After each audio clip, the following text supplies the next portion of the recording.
আজ রাজ্য সরকারি সমস্ত পেনশনভোগী এবং পারিবারিক পেনশনভোগীদের জন্য দীর্ঘ প্রতীক্ষিত একটি দারুণ সুখবর সামনে এসেছে। হ্যাঁ, অবশেষে মহার্ঘ ভাতা স্বস্তি বা এরিয়ার ডিআর নিয়ে নবান্ন থেকে জারি হলো নতুন নির্দেশিকা। চলুন বিস্তারিত জেনে নিই।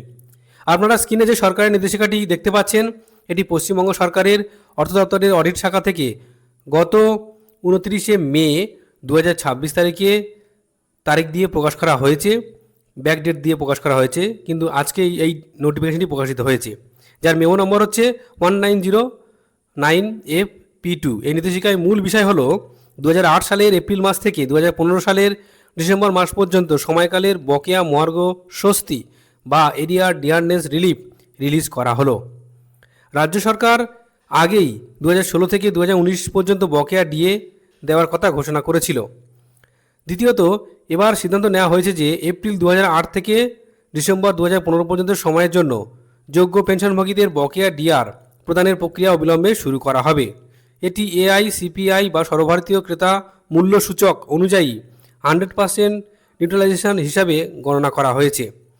তৃতীয়ত, 2016 সালে বকেয়া মেটানোর জন্য গত 13 মার্চ 2026 তারিখে যে গাইডলাইন দেওয়া হয়েছিল, এই 2008 থেকে 2015 সালের বকেয়া মেটানোর ক্ষেত্রেও সেই একই নিয়ম প্রযোজ্য হবে।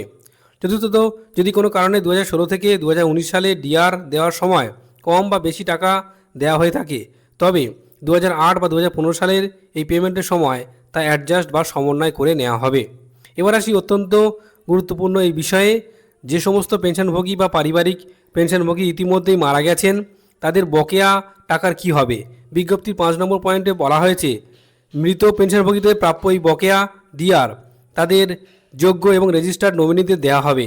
আর যদি কোনো নমিনি রেজিস্টার করা না থাকে, তবে উপযুক্ত আইনি উত্তরাধিকারী বা লিগ্যাল হেয়ার্স এর নির্দিষ্ট নিয়ম মেনে এই টাকা পাবেন।